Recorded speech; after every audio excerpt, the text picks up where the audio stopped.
નમસ્કાર મિત્રો હું છું ડૉક્ટર મહેશ દાફડા.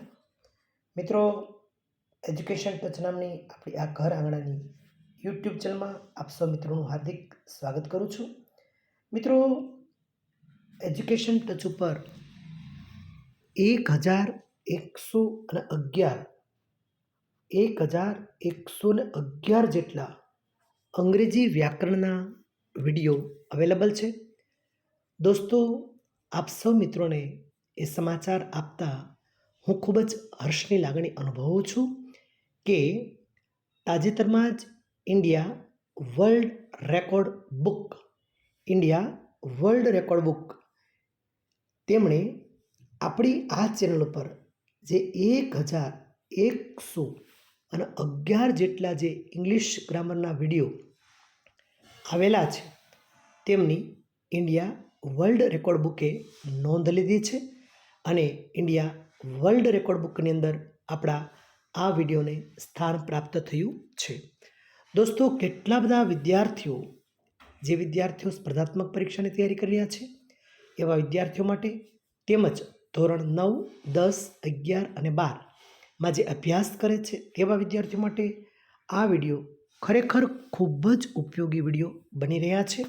તો દોસ્તો, એજ્યુકેશન ટચ નામની આપણી આ યુટ્યુબ ચેનલનું વધુ આ ચેનલ શેર કરશો, સબસ્ક્રાઈબ કરશો અને અંગ્રેજી વ્યાકરણના જે વિડીયો છે એ વિડીયો વધુ વિદ્યાર્થીઓ સુધી પહોંચાડજો અને આપ પણ આ યજ્ઞ કાર્યના સહભાગી બનશો એવી હું આપની પાસે અપેક્ષા રાખું છું.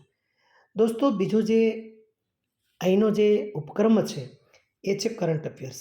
મિત્રો, આ કરંટ અફેર્સ પણ તાજેતરમાં જે સ્પર્ધાત્મક પરીક્ષાઓ ચાલી રહી છે એમાં કરંટ અફેર્સ એ મોસ્ટ ઇમ્પોર્ટન્ટ એક ભાગ બની જાય છે. મિત્રો, આજે એનો 150મો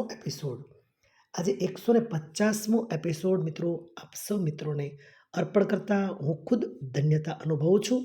150મો રવિવાર, સતત 150 રવિવારથી આ વિડીયો અહીંયા પ્રસ્તુત થઈ રહ્યો છે.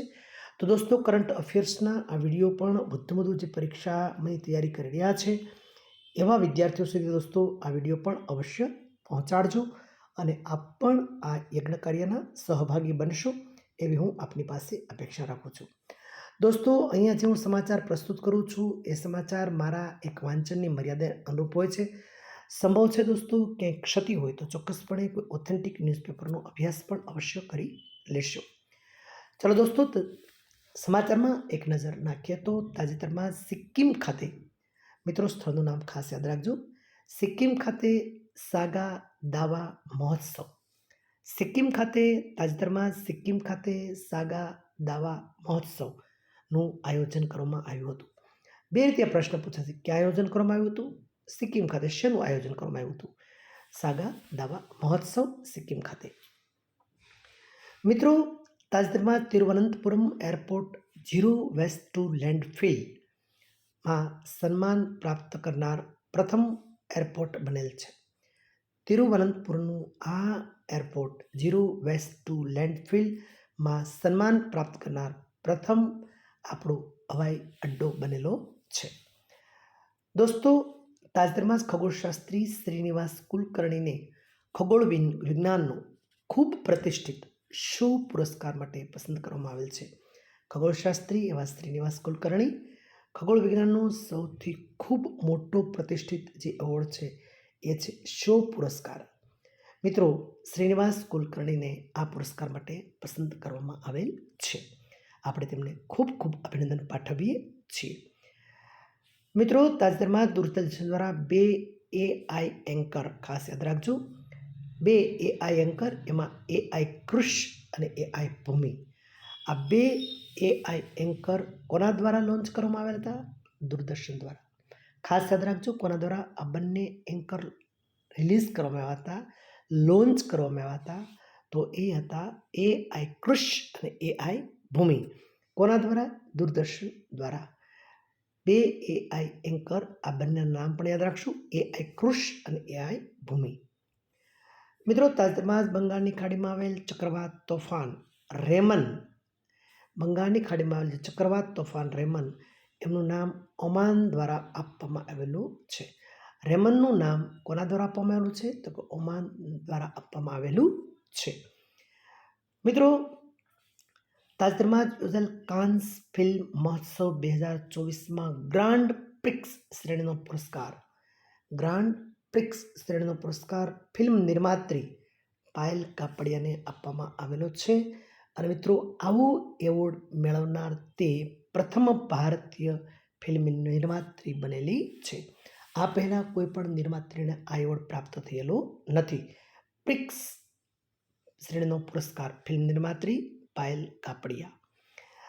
તાજેતરમાં જ યોજાયેલ IPL 2024માં વિજેતા ટીમનું નામ છે કોલકાતા નાઇટ રાઇડર્સ અને તેમના કપ્તાન નામ છે શ્રેયસ અય્યર. કોલકાતા નાઇટ રાઇડર્સે IPLમાં મેચ જીતી લીધી છે અને તેમનો શ્રેય તેમના ટીમ કેપ્ટન શ્રેયસ અય્યરને જાય છે.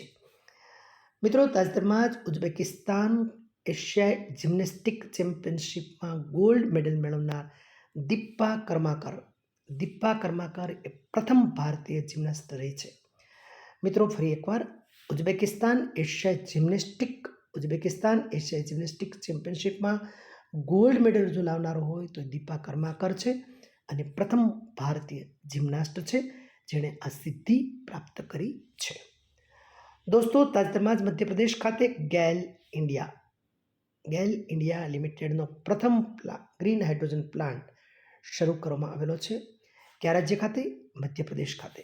ગેલ ઇન્ડિયાનો પ્રથમ ગ્રીન હાઇડ્રોજન પ્લાન્ટ મધ્યપ્રદેશ ખાતે શરૂ કરવામાં આવેલો છે.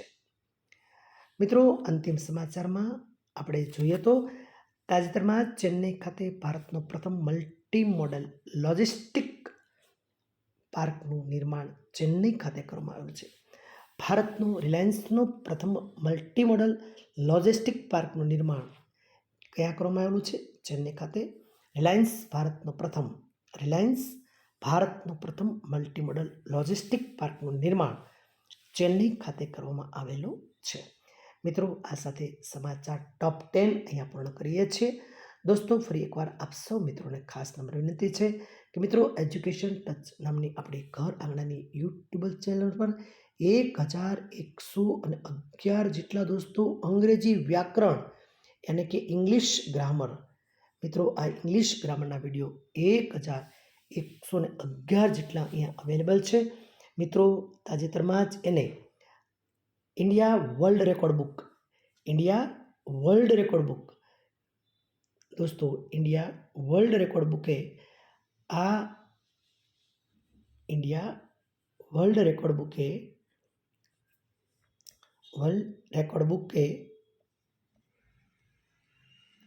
માં આપણા આ વિડીયોની નોંધ ઇન્ડિયા વર્લ્ડ રેકોર્ડ બુક ખાતે કરવામાં આવેલી છે.